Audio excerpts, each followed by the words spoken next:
Chatham House is an incredible building. It has just a lovely feel about it, and you walk in and you go up that staircase and it just feels like such a special place, and it deserves to be a special place again. To a lot of people, Intra is a bit of a no man's land, an area you travel through. Intra comes from the Latin for within. We are within Chatham, although we're not. We're actually in Rochester. The boundaries for this area have bounced backwards and forwards between Chatham and Rochester. It's been neglected a little bit over the years, so lots of the original buildings and the original features and some of the real character of this area still exists. You've got lots of wonderful Georgian buildings, you've got lots of Victorian and Edwardian buildings, you've got some modern buildings, but it all makes up for this incredible character of this area. The house was built around 1730 as a brewery mansion with the brewery behind.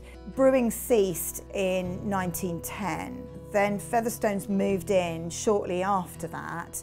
The railings in the yard was taken away and a very fancy shop front was put on. The business was started by my great-grandfather, John Thomas Featherstone, who came to the High Street in 1904. The whole thing around Featherstones was it was complete outfitting, and in this case it was everything for the home. So you could go in and wander around and it felt like you were in a home and you could see all the things that you might want to buy.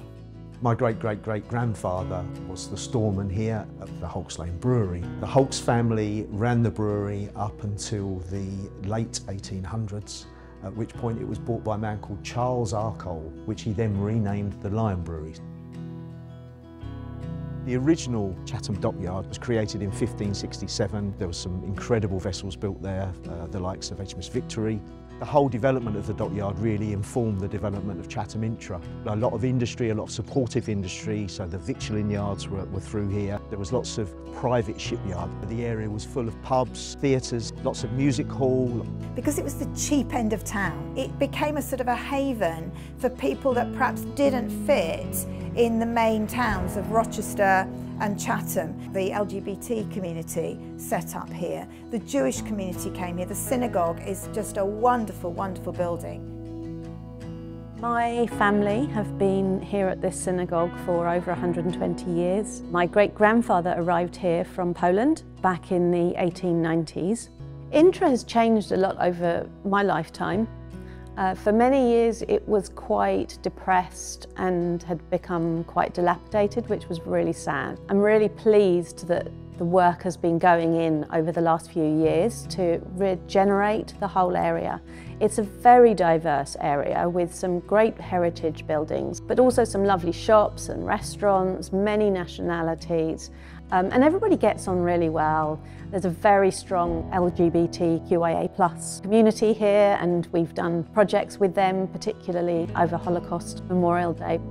Featherstones ceased retailing in the early 80s, and Chatham House had just closed up and it wasn't in very good repair. There was never enough money to do anything more than the absolute necessities. So it was really quite a sad story until Historic England decided that they would really like to restore this building and make it the centre of the High Street Heritage Action Zone. You know, now the building is really transformed. Okay, we've only done the outside work so far, there's more to do. But hopefully by summer 2023, we'll be able to get some tenants into there. The intention is that it will be a community-based tenant. Certainly, you know, looking at the brewery behind it would be amazing to open a tap room, you know, the possibilities for artist space, for maybe a food hall, could be all sorts of things. We have a very diverse range of really interesting tenants. We have fashion designer, Intra Arts who do really lovely printing with old-fashioned printing presses. In the old Medway steam packet chandlery store, we have an airsoft company, somebody making fish baits out on the river, Hillary electrolysis. So it's really a very eclectic group of tenants, and they're all small businesses. What we hope is to revitalise it and bring some life back to some of the older buildings, so this will become a destination. This will become somewhere where people will want to come to go for a drink, to enjoy the nighttime economy. It's really enabled us to kickstart the restoration of our beautiful building, which desperately needs it. Things like some of the restoration on the windows and really looking after the stonework. The building is truly transformed and it's back to its original splendour. It's amazing to be able to restore it, to give it back to the community as a centrepiece to potentially help revitalise this area.